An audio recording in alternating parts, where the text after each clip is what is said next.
Police Atharva को लेकर police station पहुंच गई थी। दो कांस्टेबल ने अथर्व को कार से उतारा। अरे बाबू, काहे को इतनी मगजमारी करता है रे? ऐसे बड़े लोगों के लफड़े में नहीं पड़ने का था ना। अब तेरे को कौन बचाएगा? उस अग्रवाल फैमिली की भी हैसियत इतनी नहीं है जो तेरे को यहाँ से निकाल सके। अब तेरे को जेल में डालना पड़ेगा ना। मुझे नहीं लगता कि तुम में से कोई मुझे बंद कर सकता है। यहाँ ज्यादा मगजमारी नहीं करने का। अक्खी बस्ती के छपरी लोग मेरे नाम से भी डरते हैं। क्या तुमने मेरा नाम सुना है? अरे तू कहीं का मंत्री है जो मैं तेरा नाम सुनूंगा? मेरे को तेरे लिए अफसोस हो रहा था, पर अब मुझे समझ आ गया कि तेरा ऊपर का माला खाली है। इसे लॉकअप में डालो। जैसे ही उन्होंने अथर्व को लॉकअप में डालने के लिए पकड़ा, एकदम से वहाँ पर लग्जरी गाड़ियां आने लगी। देखते ही देखते 15-20 लग्जरी गाड़ियां लाइन में लग गई थी। बीच की काली कार से एक आदमी उतरा और बॉडीगार्ड्स के साथ पुलिस वालों की तरफ आने लगा। उस आदमी को देखते ही एक सीनियर पुलिस वाले के माथे से पसीने की बूंदें जमीन पर गिरने लगी थी। मिस्टर राजवीर। सर, ये कौन से मिस्टर राजवीर है? इनका पूरा नाम मिस्टर राजवीर सिंह है। ये सुनकर बाकी पुलिस वालों के भी पैर कांपने लगे थे, क्योंकि राजवीर सिंह को बहुत कम लोग पहचानते थे, लेकिन उसका नाम सभी ने सुना था। जैसे ही राजवीर सिंह पुलिस वालों के सामने आए, उसने बड़ी रिस्पेक्ट के साथ कहा, सर, आप यहाँ पर? लेकिन मिस्टर राजवीर सिंह वहाँ पर रुके नहीं।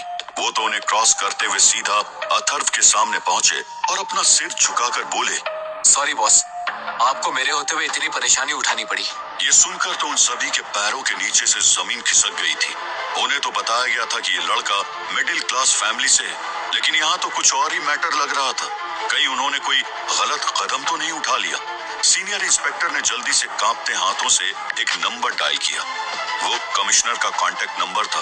कमिश्नर ने जैसे ही कॉल रिसीव की तो सीनियर इंस्पेक्टर ने हकलाते हुए कहा, सर, एक बहुत बड़ी प्रॉब्लम हो गई है। कमिश्नर ने चिल्लाते हुए कहा, तुम सभी के सभी निकम्मे हो गए हो। तुमसे काम भी ठीक तरीके से नहीं होता। क्या तुमने अभी तक उस लड़के को नहीं पकड़ा है? तुमने अभी तक उस लड़के को क्यों नहीं पकड़ा? सर, हमने उस लड़के को अरेस्ट कर लिया था और उसे पुलिस स्टेशन भी लाए हैं, लेकिन यहाँ पर मिस्टर राजवीर सिंह आ गए हैं। कमिश्नर अपने बिस्तर पर आराम कर रहा था। वो नाम सुनते ही वो जल्दी से अपनी जगह पर खड़ा हुआ। तुम क्या बकवास कर रहे हो? आखिर वो वहाँ पर क्यों आएंगे? जरूर उनका इस लड़के से कोई कनेक्शन है। तुम वही रुको, मैं वहाँ पर 10 मिनट में पहुँचता हूँ। उस लड़के का मिस्टर राजवीर के साथ कोई कनेक्शन नहीं हो सकता, क्योंकि वो लड़का 3 साल से अग्रवाल फैमिली का दामाद है और सब उसे एक गरीब फटीचर समझते हैं। बात करते हुए कमिश्नर ने कपड़े चेंज किए और गाड़ी लेकर सीधा पुलिस स्टेशन के लिए निकल गए। सीनियर इंस्पेक्टर बड़ी फुर्ती से मिस्टर राजवीर के पास पहुंच गया था। उसने राजवीर से अटकती हुई आवाज में कहा, सर, आप यहाँ पर? बताइए, मैं आपके लिए क्या कर सकता हूँ? पर मिस्टर राजवीर ने कुछ नहीं कहा। आपने मुझे किस बेस पर अरेस्ट किया है? और क्या वहाँ पर आपने किसी से पूछताछ की और ये जानने की कोशिश की कि वहाँ पर क्या हुआ है? तुम्हारे पास मेरे खिलाफ कोई प्रूफ है? उस सीनियर इंस्पेक्टर ने अपनी गर्दन ना में हिला दी थी। अभी उन्हें बात करते हुए 15 मिनट ही बीते थे कि तभी वहाँ पर कमिश्नर भी आ गए थे। जैसे ही उन्होंने मिस्टर राजवीर को उस लड़के के साथ देखा तो उसकी आंखें भी फटी की फटी रह गई। उसने सोचा कि आखिर इस लड़के का मिस्टर राजवीर के साथ क्या संबंध हो सकता है। वो जल्दी से आगे की तरफ बढ़ गए। सीनियर इंस्पेक्टर ने जब वहाँ पर कमिश्नर को आते हुए देखा तो उसकी जान में जान आई। कमिश्नर ने आते ही सीधा मिस्टर राजवीर सिंह को ग्रीट किया। सर, आप मुझे बता देते, मैं ही आपके पास आ जाता। आपने हमारे बॉस को किस जुर्म में गिरफ्तार किया है? क्या मैं जान सकता हूँ? ये सुनते ही कमिश्नर के पैरों के नीचे से जमीन खिसक गई। आखिर राजवीर का बॉस कौन हो सकता है? तुम जिसको पकड़ कर लाए हो और तुम्हें उनका नाम तक नहीं पता। इनका नाम अथर्व सिंघानिया है। ये सरनेम सुनते ही कमिश्नर की सांस अटक गई। उसे तो अपनी आंखों पर विश्वास ही नहीं हो रहा था कि उसके सामने कौन खड़ा है। फिर भी कमिश्नर ने एक बार कंफर्म करने के लिए मिस्टर राजवीर से कहा, सर, आप ये कहना चाहते हैं कि मिस्टर अथर्व सिंघानिया फैमिली से हैं? कमिश्नर को समझ ही नहीं आ रहा था कि उसे क्या करना चाहिए। वो आज पहली बार इतने पावरफुल आदमी से टकरा गया था जिसके बारे में वो पता भी नहीं लगा पा रहा था। अभी कमिश्नर मन ही मन सोच रहा था कि ये लड़का सिंघानिया फैमिली के परिवार में से ही कोई होगा, पर ये डेफिनेटली सिंघानिया फैमिली का वारिस नहीं हो सकता है, क्योंकि अगर वो होता तो अग्रवाल फैमिली की लड़की से शादी थोड़ी करता। अभी कमिश्नर इस बारे में सोच ही रहा था कि तभी राजवीर ने कहा, ये सिंघानिया ग्रुप के चेयरमैन मिस्टर जयराज सिंघानिया के पोते मिस्टर अथर्व सिंघानिया हैं। ये सुनकर तो कमिश्नर के सीने पर भारीपन सा महसूस होने लगा। उससे कुछ बोलते ही नहीं बना। Sir, I am extremely sorry. किसी आदमी को अरेस्ट करने से पहले उसके बारे में पूरी जानकारी होनी चाहिए और पूरी इन्वेस्टिगेशन करने के बाद ही तुम्हें ये फैसला लेना चाहिए था। ये सुनकर अथर्व के चेहरे पर मुस्कान आ गई। जब तक मैं मिडिल क्लास था तब तक तुम सबका बिहेवियर मेरे लिए ऐसा था जैसे कि गरीबों के लिए होता है। आज तुमने दिखा दिया कि सिस्टम भी दो भागों में बटा हुआ है। इतना कहकर वो वहां से चल दिया। उसके पीछे राजवीर और सभी बॉडीगार्ड चल दिए। राजवीर ने आगे बढ़कर जल्दी से कार का डोर ओपन किया और वो सभी कारों में बैठकर वहां से निकल गए। इसी बीच एक आदमी जो अभी भी रिजॉर्ट में था, उसने किसी को फोन किया और कहा, मास्टर विक्रम, कुछ और भी लोग हैं जो यहाँ पर आए हुए हैं, लेकिन ये पता नहीं चल रहा कि किस फैमिली ग्रुप से हैं। लेकिन मैंने एक आदमी की बात सुनी, वो किसी से बात कर रहा था और उसकी बात करने से ही पता चल रहा था कि वो भी कोई पावरफुल फैमिली से है। उनके बेटे ने कुछ साल पहले एक बेवकूफी कर दी थी और उनका पूरा प्लान बर्बाद कर दिया था। ये सुनकर मास्टर विक्रम हंसते हुए बोले, तुमने अच्छा काम किया। वो इस फैमिली का आदमी है। अब तो खेल और इंटरेस्टिंग बनता जा रहा है। तुम बस नजर बनाए रखो। इतना कहकर मास्टर विक्रम ने कॉल डिस्कनेक्ट कर दी। नैना अग्रवाल मेंशन आ चुकी थी। अगर तुम होती तो किसी की हिम्मत नहीं होती उसे हाथ लगाने की। ये कहते ही उसकी आंखों के सामने वो एक नजारा फिर से घूम गया, जिसमें एक लड़की बच्चे को गोद में लेकर घुटनों के बल बैठी हुई थी और उस बच्चे के सीने में खंजर लगा हुआ था। वो याद आते ही उसकी घबराहट बढ़ गई और माथे पर पसीना आ गया। इस वक्त नैना का शरीर एक पल के लिए ठंडा पड़ गया था। तभी जिया ने उसे हिलाया और कहा, तुझे क्या हुआ? भूल गई, तुझे स्ट्रेस नहीं लेना है। जिया की बात सुनकर वो थोड़ा संभली, लेकिन वो अभी भी किसी की बात सुनने की हालत में नहीं थी। अभी उन्हें आए 10 मिनट ही बीते थे कि तभी मेंशन की डोरबेल रिंग हुई। शनाया ने जाकर डोर ओपन किया तो बाहर विवेक खड़ा था। जीजू, आप यहाँ? तभी उसके पीछे से मिस्टर सिन्हा निकले।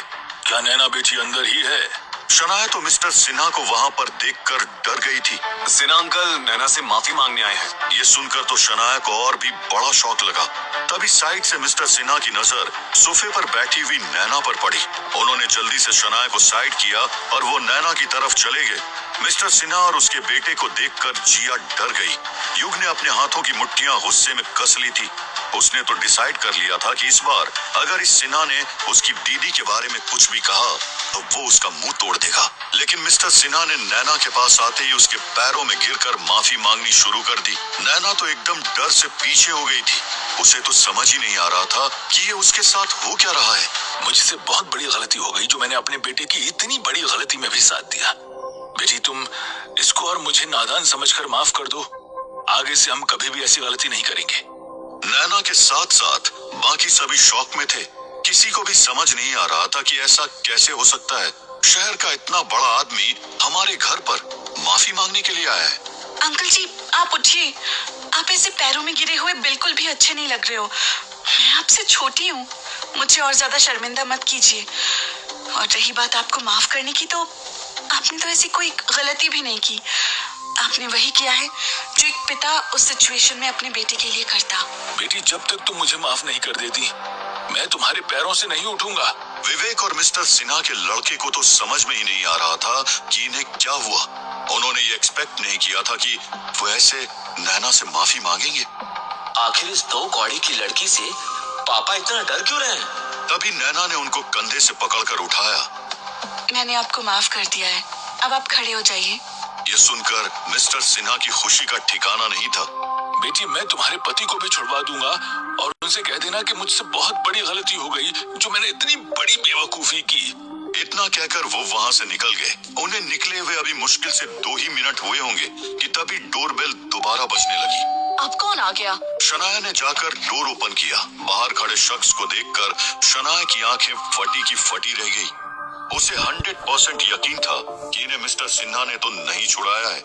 अथर्व भी शनाया के साइड से निकलकर हॉल में चला गया था। नैना ने उसे आते हुए देखा तो उसकी खुशी का ठिकाना ही नहीं रहा और उसकी आंखों से आंसू बहने लगे।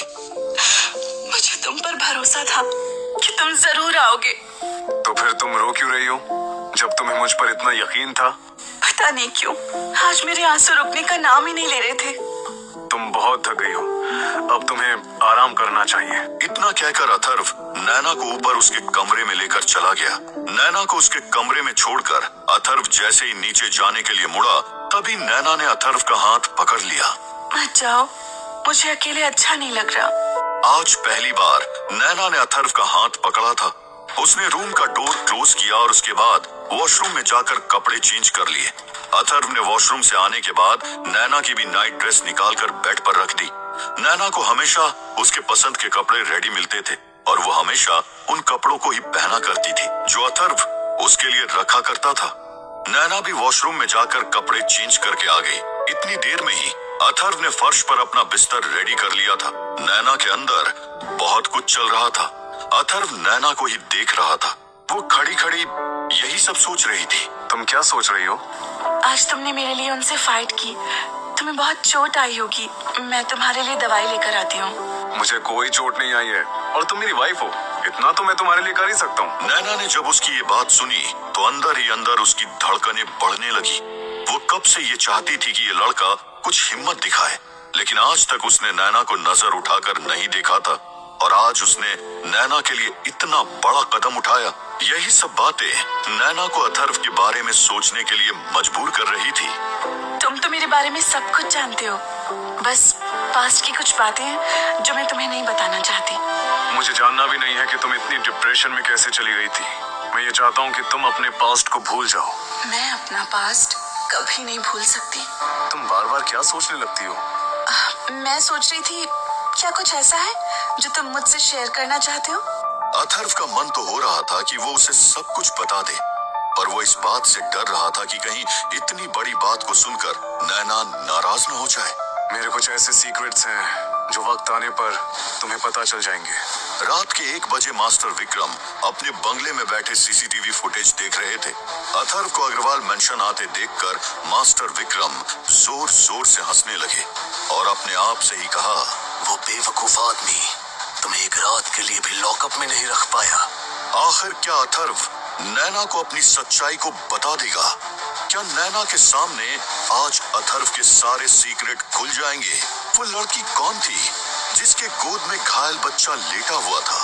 आखिर उनकी लाइफ में कौन सा नया मोड़ आने वाला है? और मास्टर विक्रम क्यों दिन रात नैना और अथर्व पर नजर रखे हुए है? इन सारे सवालों को जानने के लिए सुनिए एम्पायर ऑफ हिडन किंग।